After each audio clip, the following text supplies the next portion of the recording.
Good morning সবাইকে। আজকে ই কমার্সের পরবর্তী ক্লাসে দেখো কয়েকটা বিষয় বাকি আছে, যেমন ওয়েব প্রমোশন। ওয়েব প্রমোশন মানে হচ্ছে আমরা যখন অনলাইনে কোনো বিজনেসকে, কোনো ব্যবসাকে প্রমোট করার চেষ্টা করি, তখন সেটাকে ওয়েব প্রমোশন বলে। ওয়েব ওয়েবসাইটকে বা বিজনেসকে প্রমোট করার জন্যে বেশ কিছু রাস্তা আছে, সেইগুলো আমি এখানে অলরেডি তোমাদের জন্য লিখেওছি। তো সে ব্যাপারগুলো কি আমি বলছি। ওয়েবসাইট কথাটা কেন বললাম, কারণ বিজনেস বলতে মূলত আমরা বিজনেসের একটা ওয়েবসাইট থাকবে জানি, সেই জন্য ওয়েবসাইটকে যদি আমরা প্রমোট করতে পারি তাহলেই বিজনেস অটোমেটিক্যালি প্রমোট হবে। সেই জন্য ওয়েবসাইটকে বা বিজনেসকে এই কথাটা ব্যবহার করেছি। আচ্ছা, কি কি কাজ করা হয় দেখো। সার্চ ইঞ্জিন অপটিমাইজেশন করা হয়, মানে এমনভাবে ওয়েবসাইট তৈরি করা হয়, এমনভাবে ফর্ম ফিল আপ করে সার্চ ইঞ্জিনে রাখা হয় যাতে কোনো বিষয়ের জিনিস খুঁজলে কেউ সার্চ করলেই প্রথমেই সেই ওয়েবসাইটটা চলে আসে।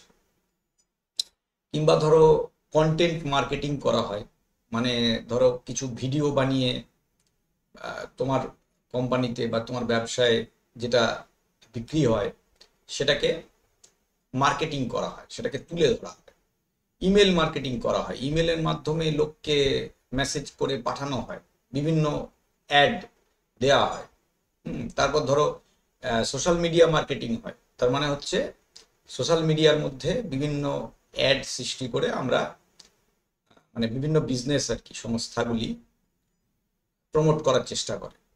দেখবে তোমরা ফেসবুকে অনেক বহু বিজনেসের অ্যাড থাকে, বা অন্যান্য যে ওয়েবসাইট আছে বা যে সোশ্যাল মিডিয়া অ্যাপগুলো আছে, ইউটিউবেও দেখবে, ইউটিউবে কত অ্যাড আসে চারিদিকে। তো এগুলো সবই হচ্ছে ওয়েব প্রমোশন। আচ্ছা, নেক্সট হচ্ছে ব্যানার। আচ্ছা, ব্যানার হচ্ছে এই ওয়েব প্রমোশনেরই আরেকটা ভাগ বলা যায়। সেটা হচ্ছে কোনো বিজনেসকে প্রমোট করার জন্যে ওয়েবসাইটে একটা ব্যানার ব্যবহার করা। ব্যানার জিনিসটা কি? ব্যানারটা হচ্ছে অ্যাকচুয়ালি যেটা আমরা তোমরা হয়তো দেখেছো, রাস্তায় যেতে যেতে বড় বড় ব্যানার দেখতে পাই, বিভিন্ন বিজনেসের ব্যানার। তো সেই জিনিসটাই যখন ওয়েবসাইটে করা হয় বা অনলাইনে করা হয়, সেইটাকে আমরা এখানে ব্যানার বলছি। ধরে নাও একটা খুব আকর্ষণীয় ওয়েব পেজ বা পেজের একটা অংশ যে কোনো একটা ওয়েব পেজ খুললে সেখানে চলে আসছে, তাহলে কি হয়, অনেক সময় ওইটা দেখে আমরা ওখানে ক্লিক করি, সেটা ব্যানারের কাজ। ঠিক আছে, এইটাকে ব্যানার বলা হচ্ছে। যে কোনো পণ্য হোক, পরিষেবা হোক, সেটার জন্যে ব্যানারের মাধ্যমে অনলাইনে অ্যাডের সৃষ্টি করা হয়। ঠিক আছে, সহজ একই জিনিস, ওয়েব প্রমোশনের জন্যই ব্যানার ব্যবহার করা হয়। আচ্ছা, এরপর আছে এক্সচেঞ্জ। এক্সচেঞ্জ হচ্ছে, এটা তো দিনরাতি হচ্ছে তোমরা জানো, কোনো কাস্টমার বা আমরা নিজেরাও তাই করছি, কোনো জিনিস ধরো কেনা হলো, কেনার পর পছন্দ হলো না বা ডেলিভারির দেরি হলো বলে বা ডিফেক্ট আছে বলে আমরা কি করি, সেটাকে রিটার্ন করি, রিটার্ন করে পরিবর্তে অন্য জিনিস নিই। এটাকে এক্সচেঞ্জ বলে। ঠিক আছে, তো এটা এমনও হতে পারে যে আমি হয়তো অন্য জিনিস নিলাম না, টাকা ফেরত নিলাম, সেটাও হতে পারে। সেটাকেও আমরা এক্সচেঞ্জ এক্সচেঞ্জের মধ্যে রাখতে চাই, রাখতে পারি আর কি। কেন? কারণ ওটাও তো এক ধরনের এক্সচেঞ্জ হলো, মানে প্রোডাক্টটা ফেরত দিলাম, বদলে আবার টাকা ফেরত নিলাম, তার মানে এক্সচেঞ্জ হলো একটা জিনিস। তো এই ধরনের জিনিসকে বলা হয় এক্সচেঞ্জ। ঠিক আছে, আর এই টপিকের লাস্ট যে অংশটা সেটা হচ্ছে শপিং বটস। হ্যাঁ, তো শপিং বটস জিনিসটা কি? এটা একটা বিশেষ ধরনের একটা সফটওয়্যার।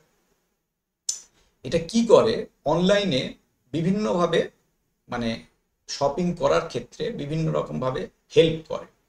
কিরকম? ধরো বেশ কয়েকটা ওয়েবসাইট আছে, সেখানে আলাদা আলাদা প্রাইস আছে। শপিং বট কি করে, সেই প্রাইসগুলোকে তুলনা করে আমাদের দেখায়। ঠিক আছে, কিংবা ধরো অনেকদিন ধরে কোনো পার্টিকুলার জিনিসের ওপর আমরা সার্চ করছি, তখন কি হয়, শপিং বট আমাদের পার্সোনালাইজড মেসেজ বারবার দেখায়, ওই টাইপের জিনিসগুলোকেই চোখের সামনে তুলে ধরে।